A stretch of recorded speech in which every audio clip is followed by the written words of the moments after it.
Chicos, ya nos comió el tiempo, ya nos quedan 2 clases, la de esta semana y la de la próxima semana, o sea, lunes, miércoles de estas 2 semanas, y todavía nos queda ver pues los módulos 2 y 3, entonces vamos a acelerar un poco los temas, en el sentido que ya se los voy a dar yo. Los vamos a tratar de simplificar lo más que se pueda, los puntos más importantes, pero sí pues es importante que ustedes vayan a leer a la fuente bibliográfica completa para que, pues si les surgen dudas, vengan y las resuelvan aquí antes de presentar el examen, ¿verdad?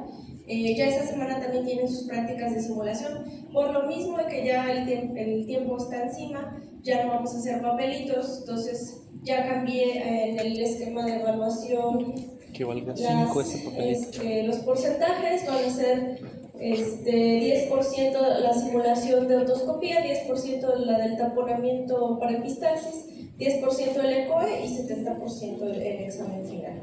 Ya no de hacer papelitos, luego como no, lamentablemente me pusieron el libro de trabajo en la E42, uno que no era un viejo, entonces ya perdí todos los exámenes que ya tenía guardados.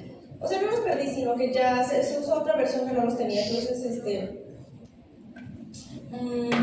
pues es un show, o sea, hacerles el papelito en físico y luego pasarlos a la E42, o sea, ya nos come el tiempo. No. Aparte quiero todas las respuestas. Entonces, por favor, pónganse a leer, pónganse a estudiar para que, si les salen dudas, los resolvamos antes de que presenten su examen. Su examen tiene muchos casos clínicos, no está fácil, no es preguntas, sí tiene muchas preguntas también muy regaladas, muy de opción múltiple, muy directas, cosas que ya hemos dicho aquí en clase, pero tienen que pensar, tienen que usar su lógica, su deducción, su criterio, porque son casos clínicos. También en el ECOE van a ser 5 casos clínicos. ¿Va a ser qué? La E42, sí. Ya están los 2 grupos activados en la E42. Van a ser 50 preguntas para tener 1 hora. Ahí, como les digo, mixto entre casos clínicos y preguntas directas. En el ECOE entonces son 5 casos clínicos y literal ustedes tienen que simular como si estuvieran en un consultorio y llega el paciente con ustedes. Entonces todo cuenta desde que se presentan, la amabilidad, ¿no?, con la que tratan al paciente, su interrogatorio completo, su exploración física, su diagnóstico y su tratamiento. Ahí culmina todo eso se nos va a evaluar. ¿Son 5 posibles casos o 5 en ese mismo momento? ¿Y va a dar tiempo en el ECOE? 5 casos clínicos. Creo que los dividen por grupos. O sea, son 5 casos posibles. Sí. Ok. Sí, a lo mejor no a todos les toca los 5, sí, no. Ahí ya no sé cómo lo vayan a dividir los chicos. A lo mejor a unos les toca un caso, a otros otro. La mayoría todos son de oído, todos son otitis y vértigo. Entonces esta es parte súper importante, ¿vale? ¿Más dudas hasta aquí? Ok. Entonces, ahí acuérdense que la calificación mínima aprobatoria pues es 70, ¿no? Si no, pues se van a extraordinario en el final. Ajá. No me ha dicho la maestra, me dijo que lo iba a calendarizar, pero seguramente la semana del 3 de noviembre, que es lunes, muy probablemente. No me ha dicho horario, me dijo que lo iba a calendarizar. ¿Ustedes ya tienen el calendario? Ok. Entonces vamos a empezar, chicos, para avanzar. Entonces decíamos que el sistema vestibular es un sensor de movimiento, ¿verdad? Le dice al cerebro qué está pasando con la cabeza, si estamos subiendo, bajando, inclinándonos, girando, ¿no? Avanzando, retrocediendo, todos esos movimientos los detecta el aparato vestibular. Cuando hay una asimetría en esa información, o sea, cuando un sensor dejó de mandar información por cualquier razón, por inflamación, por trauma, por sección del nervio, por ototoxicidad, lo que gusten y manden, ¿verdad? Entonces esa asimetría en la información es literal lo que yo les decía, es como una balanza, ¿verdad? Que tiene el mismo peso de los dos lados. Si de repente de un lado le quitan un peso, pues se inclina mucho la balanza hacia el otro lado, ¿no? Entonces eso es similar a lo que pasa cuando hay vértigo. Esa diferencia en la información que llega, ¿verdad? Provoca el vértigo y nosotros lo vemos como un reflejo, como un signo en los ojos, ¿verdad? Que es este movimiento involuntario que es el nistagmo.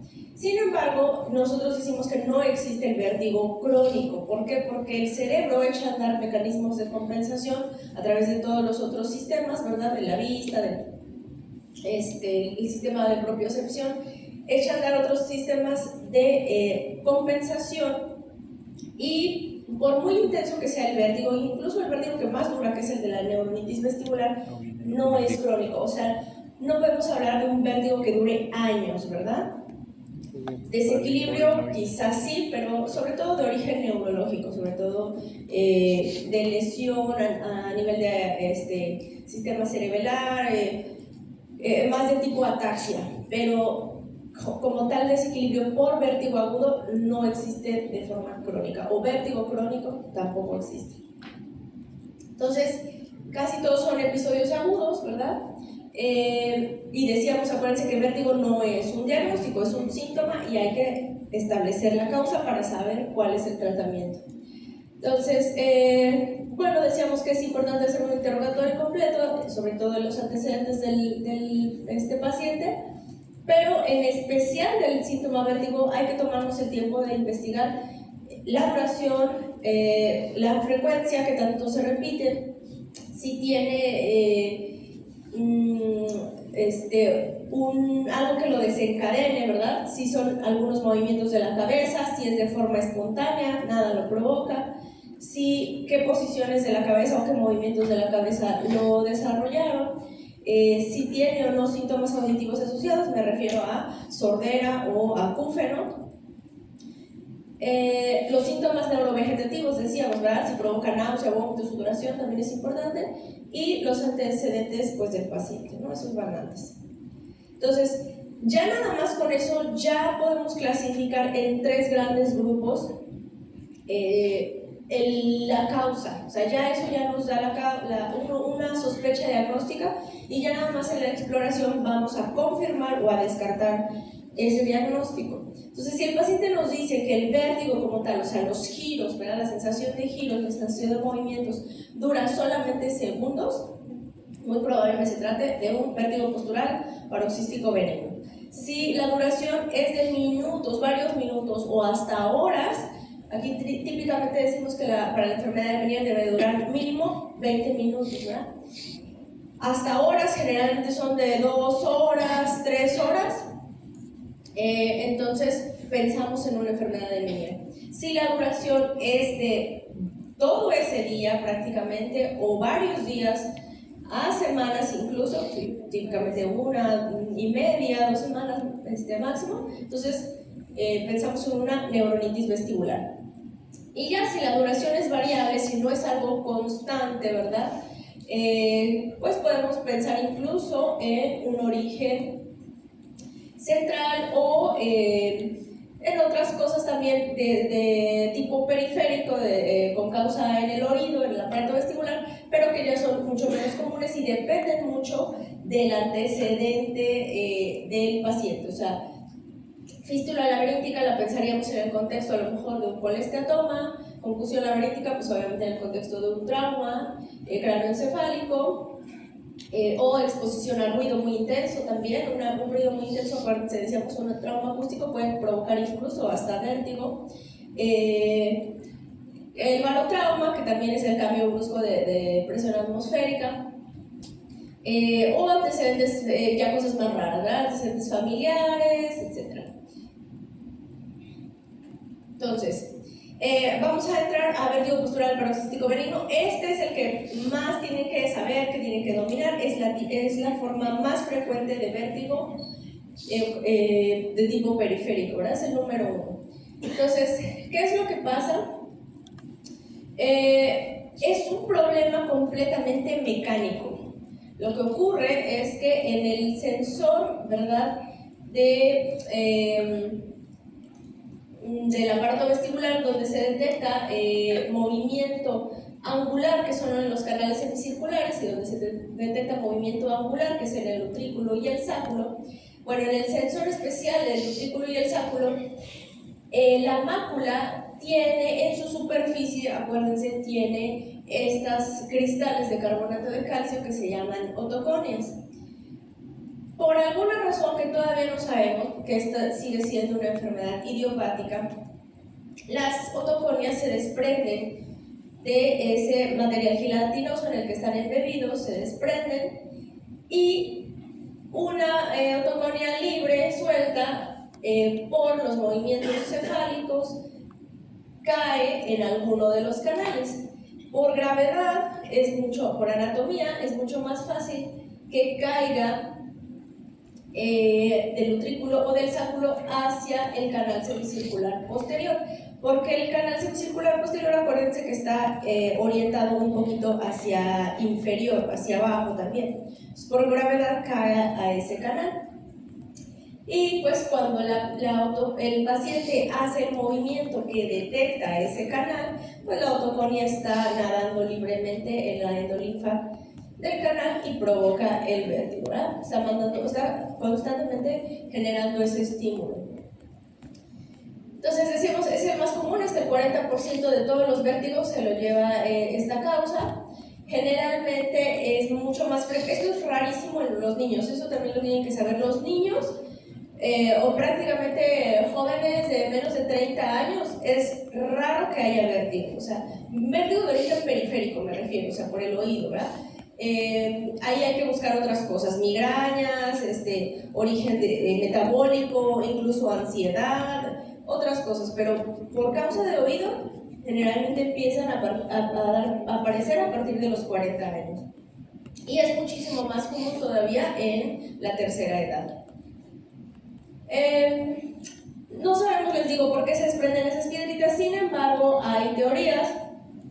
En 2 de cada 10 pacientes, o sea, en el 20%, sabemos que es por el antecedente de un trauma craneoencefálico, un golpe generalmente en la región temporal, occipital, pero reciente y bastante intenso, por ejemplo, de choques automovilísticos, de caídas, y inmediatamente después de ese trauma, el paciente, cada vez que hace esa posición, ese movimiento de la cabeza, experimenta el vértigo. No es de traumas antiguos, de que no, pues es que sí, me acuerdo que hace 5 años me caí, me pegué, no. Son traumas recientes, ¿vale? Solamente en 2 de cada 10 pacientes existe esa asociación, pero en el resto, 80% de los casos, no hay una causa que lo justifique. Entonces por eso sigue siendo idiopático. Hay teorías que dicen que conforme avanzamos en edad, las otoconias se descalcifican, se hacen más porosas, de alguna manera se hacen más ligeras, pierden densidad y es más fácil que se desprendan. Pero es una simple teoría, no está comprobado. También dicen que deficiencias de vitamina D pueden ocasionar este tipo de vértigo, pero no hay una relación clara. No es causa-efecto comprobable, ¿verdad? Y bueno, dentro de otras asociaciones, es pacientes que han sido sometidos a cirugía de oído, pacientes que también tienen ya el diagnóstico de enfermedad de Meniere, o algunas infecciones de origen viral. Pero estos siguen siendo teorías, ¿no? Entonces ya comentamos qué es lo que pasa. Salen las otoconias del utrículo o del sáculo y caen en alguno de los canales. Cuando la piedrita, bueno, la otoconia se aloja en el canal, en el trayecto del canal, se le llama canalolitiasis. Cuando se llega a alojar en el extremo ampular, en el extremo de la cresta ampular, se le llama cupulolitiasis, ¿verdad? Sobre la cúpula de la cresta ampular. Realmente no hay una diferencia clínica si es canalolitiasis o cupulolitiasis. Quédense con la idea que no hay, o sea, sí hay, pero en realidad, para fines prácticos, sigue manifestándose de la misma forma el nistagmo. Y como decíamos, el canal semicircular posterior es el que más comúnmente se afecta por la anatomía. Entonces, ¿qué empieza a ver? Un típico caso sería, doctora, yo estaba durmiendo y me dieron ganas de ir al baño, y al levantarme de mi cama o al girarme de mi cama, apenas si quería pararme y me tuve que acostar de regreso, me tumbó la cama porque empecé a sentir giros rápidos, muy intensos, con mucha náusea, vómito, sudoración. Apenas alcancé a medio voltearme porque empecé a vomitar, o empecé a sudar frío, demasiado, me empapé de sudor. Y todo me daba vueltas, me asusté mucho, yo pensé que me estaba muriendo, pensé que me estaba dando un infarto, que me había dado un derrame, una embolia cerebral. Como es tan intenso y no saben, o sea, no saben realmente cuál fue el estímulo fue el movimiento de la cabeza, pero pues ellos no lo saben, ¿verdad? Entonces, causa mucha ansiedad, mucho miedo. Y como lo sienten tan intenso, a veces pierden el sentido del tiempo, de la duración, pero realmente solamente dura unos segundos. Cuando logran sentarse, calma, se va desapareciendo el vértigo, y ya generalmente pueden caminar, con algo de desequilibrio, pero cuando están caminando, cuando están manejando, incluso cuando tienen la mirada hacia el frente normal, pues no lo experimentan. Pero cada vez que se van a acostar, empiezan a sentir esto otra vez, ¿verdad? También a veces les pasa cuando elevan demasiado la mirada. Personas que están, no sé, tendiendo la ropa, buscando algo en la alacena, cuando se agachan hacia el frente y hacen un movimiento de flexión importante con la cabeza, también a veces lo empiezan a experimentar, ¿verdad? Si preguntamos de forma intencionada si hubo síntomas cocleares, nunca los hay. ¿A qué me refiero? Si hubo sordera, si hubo acúfeno, nunca los hay, ¿verdad? Dolor de cabeza, tampoco. Entonces, únicamente giros de segundos de duración con muchos síntomas neurovegetativos, y que cuando el paciente no hace sus movimientos, no experimenta prácticamente nada. Entonces, ya cuando eso nos cuenta el paciente, nosotros ya tenemos en mente este diagnóstico y ya nomás vamos a la exploración a comprobarlo, ¿verdad? En la exploración, la otoscopía es completamente normal, tímpanos normales, no van a encontrar ahí absolutamente nada. ¿Y cómo vamos a confirmar el vértigo? Pues hay que buscar de manera intencionada ese nistagmo. Ese nistagmo tiene que cumplir estas características, sí o sí siempre las debe de cumplir, ¿verdad? Si algo no las cumple, pues siempre hay que hacer diagnóstico diferencial con otras cosas.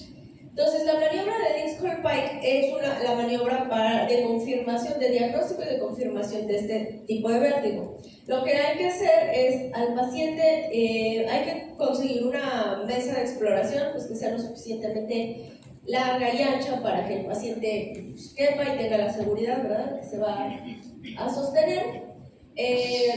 Vamos a calcularle más o menos la distancia de la cadera al borde de la mesa, de manera que cuando el paciente lo ajustemos, la cabeza quede un poco inclinada, como colgando, ¿verdad? Lo que mínimo se sugiere es que sean 15 grados por debajo de los 0 grados de la horizontal.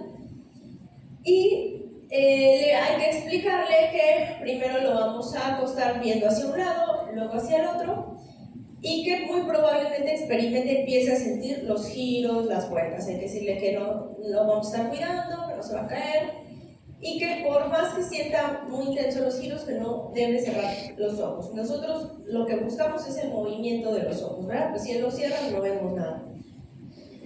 Hay que pedirle, acuérdense que el vértigo periférico disminuye si fijamos la vista, entonces hay que pedirle que mantenga su mirada en nuestro dedo para que pase más rápido la sensación.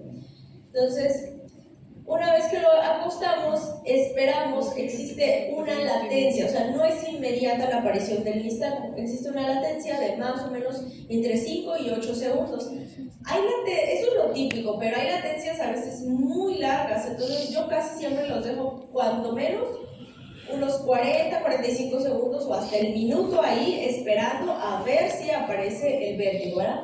Lo típico es que aparezca muy rápido. O a veces en el transcurso en lo que el paciente se está acostando ya empieza uno a ver ese movimiento de los ojos y es típicamente cuando el paciente ya no se quiere acostar, ya se dice no, ya lo estoy sintiendo. Hay que explicarle que pues, es necesario verlo, ¿no? Una vez que está ahí, contamos la duración, típicamente no dura más de 12 segundos, 13, 15 segundos por mucho, ¿verdad? Rarísimo que llegue a medio minuto o incluso que supere el minuto, ya pensaríamos en otras cosas, ¿no? En la dirección del nistagmo, de ese movimiento. Entonces, típicamente va a ser un movimiento horizonto-rotatorio, o sea, va a ser horizontal pero con un componente torsional. ¿Hacia dónde va a girar el ojo? En la dirección rápida del nistagmo va a ser hacia el suelo, o sea, hacia el lado de donde lo acostamos. Si fue hacia la derecha, pues el ojo va a ser esto, ¿verdad? Si lo acostamos hacia la izquierda, pues y ese es el enfermo, el ojo va a ser esto. O sea, siempre va a ser hacia el suelo, por eso se llama geotrópico. Geo de tierra, hacia la tierra, ¿sabes?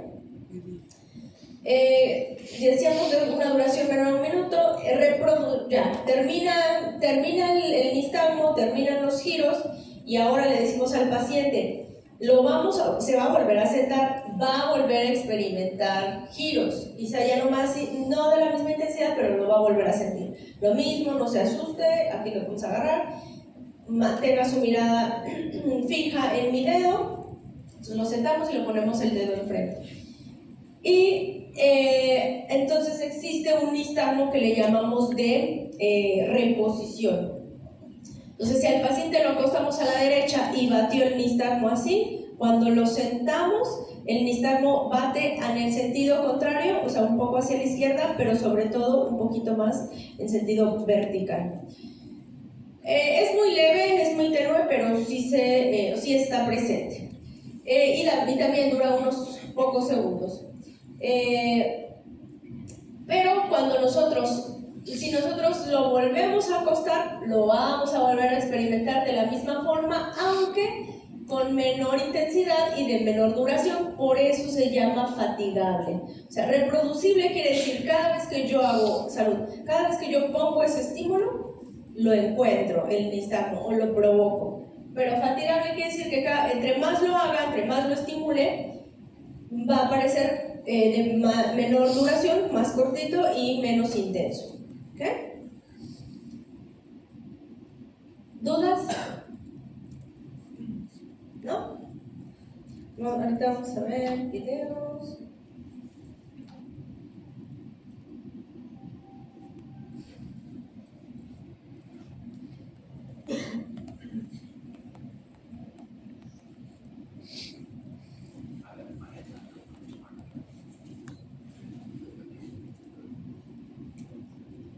Entonces el interrogatorio, ¿no?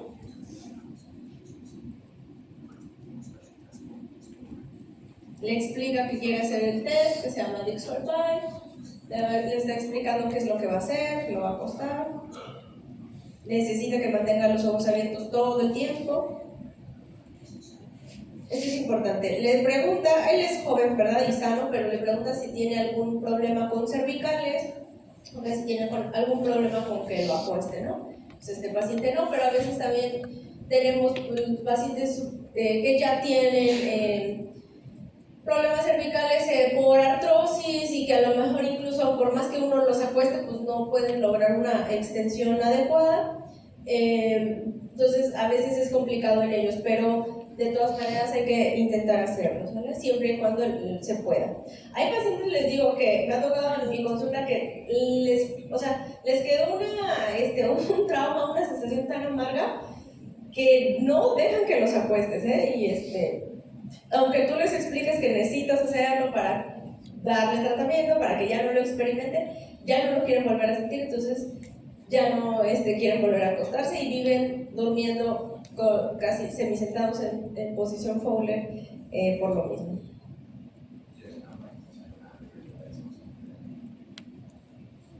Entonces les decía, hay que tener una mesa de exploración firme, hay que girar 45 grados hacia el oído que primeramente se explora. Hay que observar siempre el movimiento de los ojos. Hay que pedirle también, porque luego hay pacientes muy ansiosos y están viendo a todos lados, ¿no? Hay que pedirle que por favor solamente mire nuestra nariz o nuestra cara. A lo mejor no intencionadamente que mire luego el dedo, pero sí que no esté viendo a muchos lados, para que no nos confunda, ¿verdad?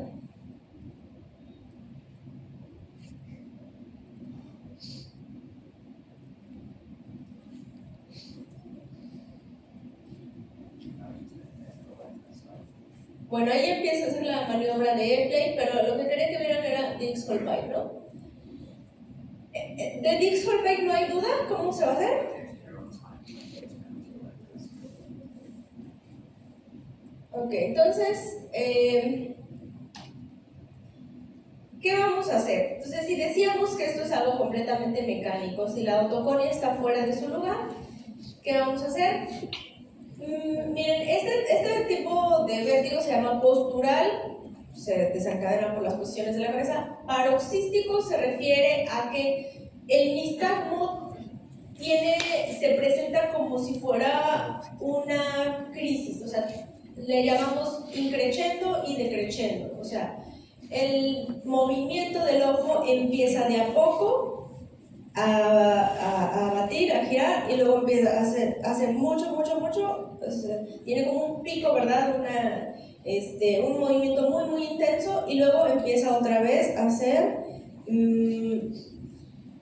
más lento y empieza a desaparecer, ¿verdad? Entonces, ese pico, o sea, esa pues, característica, ¿verdad? De ir de menos a más y luego otra vez a menos, eso es el paroxismo, por eso tiene ese nombre la enfermedad, paroxístico. Y benigno le llamamos porque con o sin tratamiento, generalmente el paciente deja de experimentarlo en unas semanas. En promedio en 4 a 6 semanas. Pero pues no vamos a esperar, no lo vamos a decir, solito se le va a quitar, aguante. Sobre todo si ya lo estamos detectando y sabemos de qué lado es, ¿verdad? Hay pacientes menos típicos, pero pues, que se salen de la regla. Hay pacientes que solitos, de forma espontánea, se les quita en menos de una semana, y me ha tocado ver pacientes que meses están experimentando este vértigo. Cada vez que se van a acostar, cada vez que hacen esos movimientos, lo presentan, ¿verdad? Entonces, ¿cómo vamos a hacer el diagnóstico? Decíamos, hacia el lado donde el nistagmo se presente, ese es el oído enfermo. O sea, si lo apuesto a la derecha y hacia ese lado hay nistagmo, ese es el oído enfermo. Ahora, depende del movimiento del nistagmo que yo vea, voy a saber qué canal es, porque tenemos 3 canales. Y sí, el más común es el posterior, pero también hay canal semicircular lateral y también hay canal semicircular anterior o superior. Entonces, pero la gran mayoría, el 80% son posteriores, afortunadamente. Pero debe de ser, como les digo, es ese movimiento horizontal rotatorio y geotrópico, o sea, hacia el suelo. Si ustedes no ven ese movimiento, si es puramente horizontal, si es puramente vertical, entonces no es de origen del canal posterior. O sea, hay que seguir investigando, hay que seguir haciendo otras posiciones, otras maniobras para ver qué está pasando, ¿verdad? Pero bueno, supongan que ustedes ya diagnosticaron que es vértigo postural del canal posterior derecho. ¿Qué van a hacer? Ahora, esto es unilateral, o sea, cuando el paciente llega con nosotros es porque una autoconia se salió y está en algún canal de un oído. Sería extremadamente raro que se le haya salido al mismo tiempo otra autoconia del otro oído, ¿verdad? Eso prácticamente no pasa, yo no lo he visto, eso es rarísimo, ¿eh? Entonces, Cuando ya tenemos el diagnóstico, ¿qué vamos a hacer? Ya sabemos en qué canal está alojada la autoconia y de qué lado. Entonces, hay maniobras de reposición. Ahorita lo vamos a ver. Vean quiero que vean ahí, antes en el video anterior pues vieron explicada cómo se hace Dix-Hall-Pike, pero ahora quiero que vean el nistagmo, cómo se mueve el ojito, ¿verdad?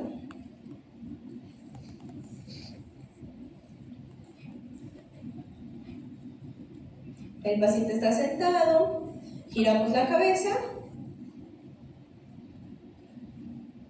y lo acostamos.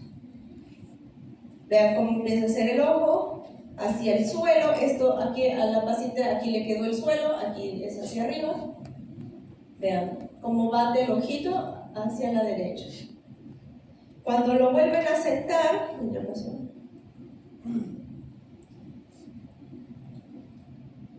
ahí lo acuesta primero. Y aquí lo volvieron a sentar y vean cómo en el sentido contrario y un poco vertical, cuando lo sentaron, se tuvo este nistagmo de reposición.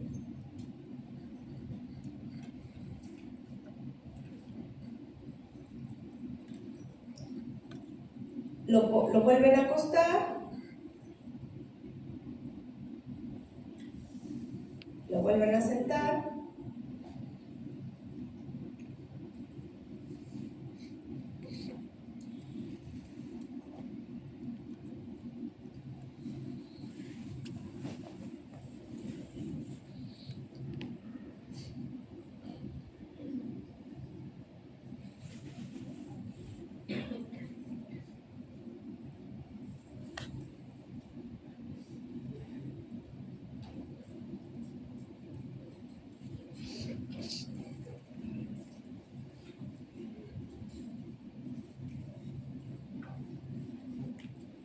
Me perdí, no sé si dijo a la izquierda, me gustaba a la izquierda.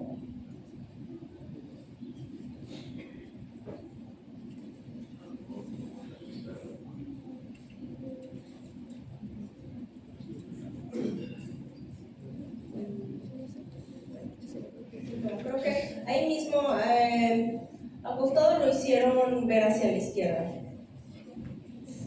Y aparentemente pues que no había nistagmo. Creo que no lo volvieron a hacer. Sí. Bueno, pero lo que me interesa que vean aquí, entonces, es justamente ese movimiento, ¿no?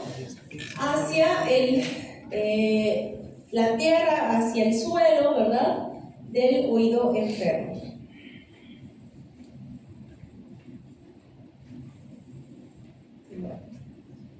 Vamos a ver. Ustedes, chicos, pueden igual buscar videos, van a confirmar estas características, ¿verdad?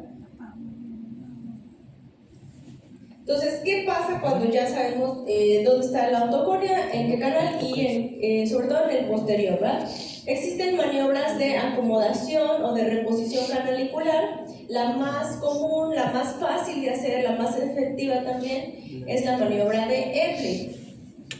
Que por sus características lo que hace es que lleva de regreso la autoconia al utrículo y al sáculo, ¿verdad? Entonces, ¿cómo empezamos? Bueno, si ya sabemos que al paciente le da el nistagmo hacia la derecha, lo que vamos a hacer es otra vez Dix-Hall-Pike. Hay que decirle que se va a volver a marear, va a volver a tener vértigo. Lo acostamos a la derecha.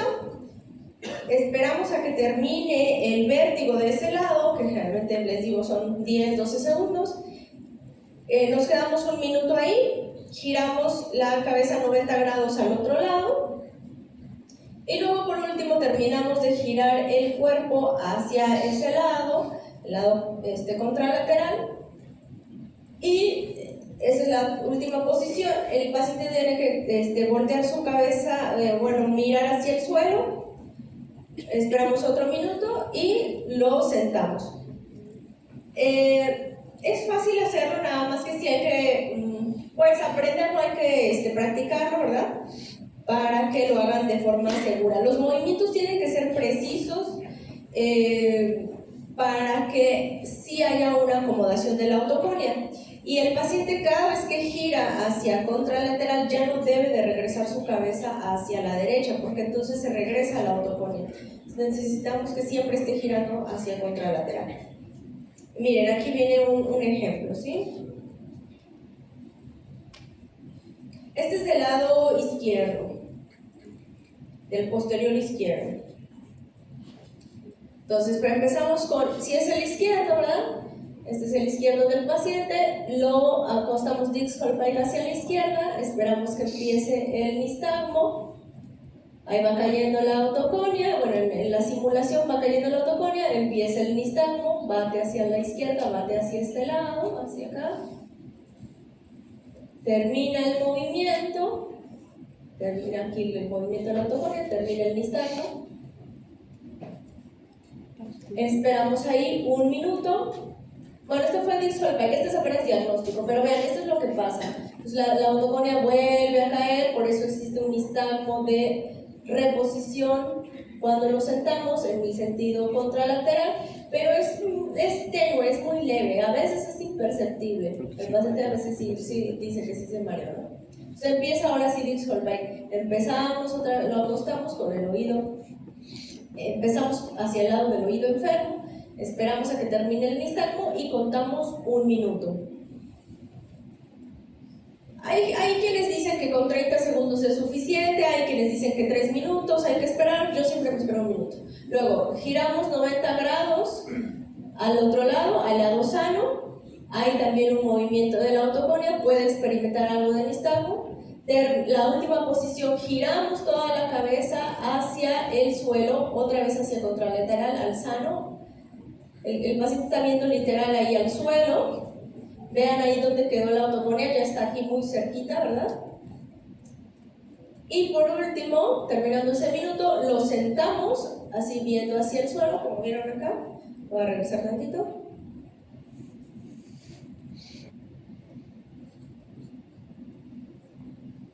Termina el minuto, lo sentamos viendo hacia el suelo. Aquí el paciente está viendo hacia el suelo, no se ve muy bien el video, pero está viendo al suelo.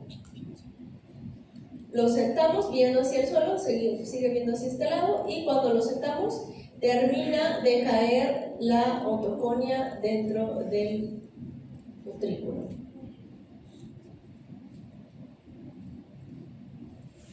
Y ya quedó. ¿Qué tan efectiva? Decíamos 90% si se hace bien. 9 de cada 10 pacientes con la primera maniobra se les quita.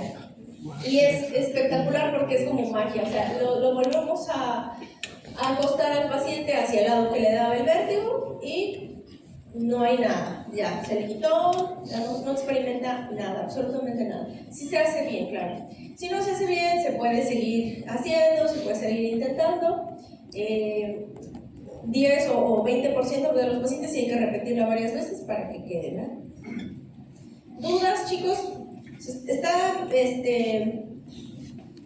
Quizá ustedes no vayan a hacer airplay si no se sienten seguros, si del diagnóstico, o no se sienten seguros para hacer la maniobra. No lo hagan, simplemente derívenlo. Aquí lo que importa es que sepan diagnosticar este tipo de vértigo.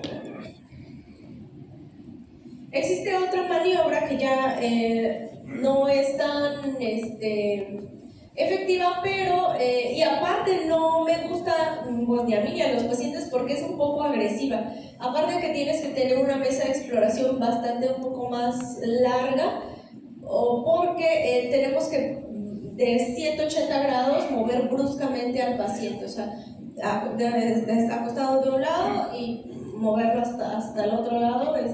Ese movimiento 180 grados les causa pues mucha ansiedad, ¿verdad? Entonces se acuestan hacia el lado con el oído sano hacia arriba, el oído enfermo hacia abajo, y luego 180 grados quedan con la mirada hacia el suelo, ¿verdad? Sí, ese pues causa ansiedad, porque tú lo tienes que mover al paciente, o sea, de un lado a otro, ¿no?